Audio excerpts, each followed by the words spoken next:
Assalamualaikum warahmatullahi wabarakatuh. Perkenalkan, nama saya Muhammad Hendrawan dari Prodi Sosiologi, Fakultas Ilmu Sosial dan Ilmu Politik. NPM saya 2069201032. Pada pertemuan kali ini saya akan mengulas kembali materi pada mata kuliah Public Speaking mengenai hambatan-hambatan dalam berbicara dan tips-tips mengatasi hambatan tersebut. Jika kita bahas mengenai public speaking atau berbicara di halayak umum, tentu semua orang sudah pernah melakukannya, baik di jenjang pendidikan maupun di jenjang pekerjaan.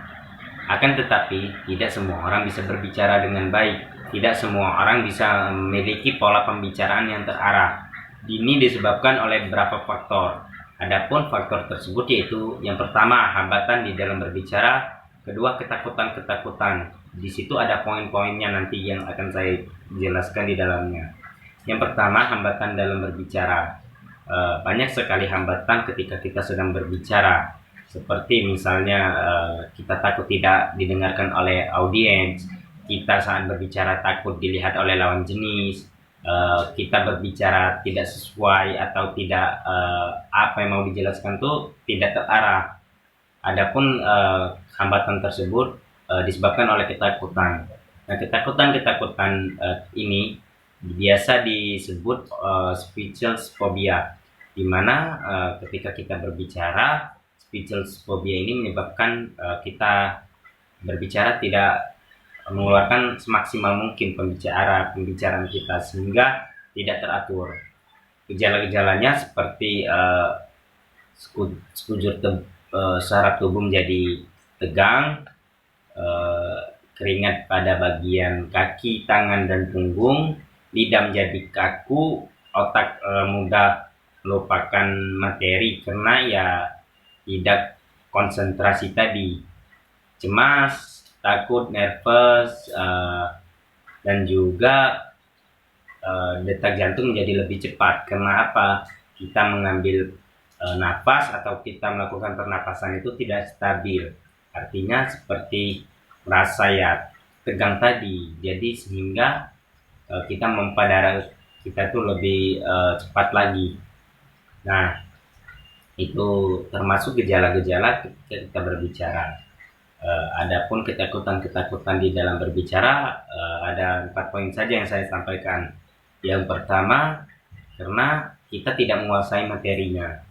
Nah, ketika kita melakukan public speaking, tentulah kita harus memiliki materi yang memadai, sehingga apabila kita berbicara, kita tahu apa yang mau kita jelaskan dan kemana arah tujuan pembicaraan kita. Oleh karena itu, jika kita tidak menguasai materi, tentulah kita tidak akan paham apa yang kita bicarakan sendiri. Yang kedua, kita mengalami speechless phobia tadi.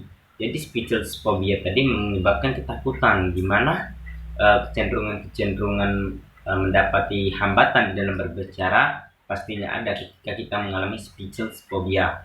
Yang ketiga, yaitu kita takut dikritik, takut dilihat oleh teman-teman atau audiens. Nah, ketika kita merasa pantaskah saya nanti berbicara, sudah benarkah saya berbicara, sudah tepatkah intonasi yang saya sampaikan. Nah, itu pendapat-pendapat seperti itu di dalam pikiran kita yang membuat kita takut nanti ketika berbicara tidak sesuai dengan apa yang harusnya kita tampilkan, tidak semaksimal lah yang harusnya ditampilkan. Dan yang keempat yaitu pengaruh besar dari orang yang terdekat kita. Misalkan ketika kita berbicara di depan kerabat kita, keluarga kita, tentulah kita tidak mau menunjukkan hal yang kurang. Bisa jadi kita menjadi dorongan kita kan, agar lebih intens lagi, lebih maksimal lagi dalam penyampaiannya. Ataupun di dekat lawan jenis yang kita sukai misalnya, kita tidak mau, kita takut mengecewakan dia ketika kita berbicara. Oleh karena itu menjadi hambatan, jadi ketakutan pada poin keempat. Nah, kita lanjut kepada tips atau kiat-kiat mengatasi hambatan dalam berbicara. Yang pertama, ya tentulah kita kuasai dulu materi yang mau kita sampaikan nantinya. ketika kita membahas sesuatu, tentulah kita sudah paham apa tujuan sesuatu tersebut. Kedua, latih diri semaksimal mungkin, latih diri sesering mungkin, menghabiskan waktu untuk mengkoreksi diri, kekurangan kita di mana, tanda baca belum tepat, kalimat-kalimat yang belum efektif, kalimat baku dan tidak baku, apalagi yang harus dilatih daripada diri, intonasi kata. Nah, itu perlu kita latih agar kedepannya kita menjadi lebih baik lagi di dalam berbicara. Kita latih juga lidah kita agar tidak kaku ketika berbicara. Kita lagi juga konsentrasi kita agar pembicaraan kita tidak lupa dan tidak bias ketika berbicara. Ketika kita mengalami speechless phobia misalnya, biasanya pengaruh itu tadi menyebabkan kita tidak konsentrasi sehingga mudah lupa. Lanjut, kita biasakan melatih diri, siapkan cermin misalkan, atau ada cermin di kamar atau di ruang. Nah, kita berhadapan dengan cermin tersebut, kita berbicara, kita lihat sudah tepatkah saya berbicara, sehingga dari tujuan tersebut kita bisa melihat kekurangan kita letaknya di mana, apakah bahasa tubuh kita yang kurang mendominasi agar lebih menonjolkan lagi pesan pembicaraan kita itu.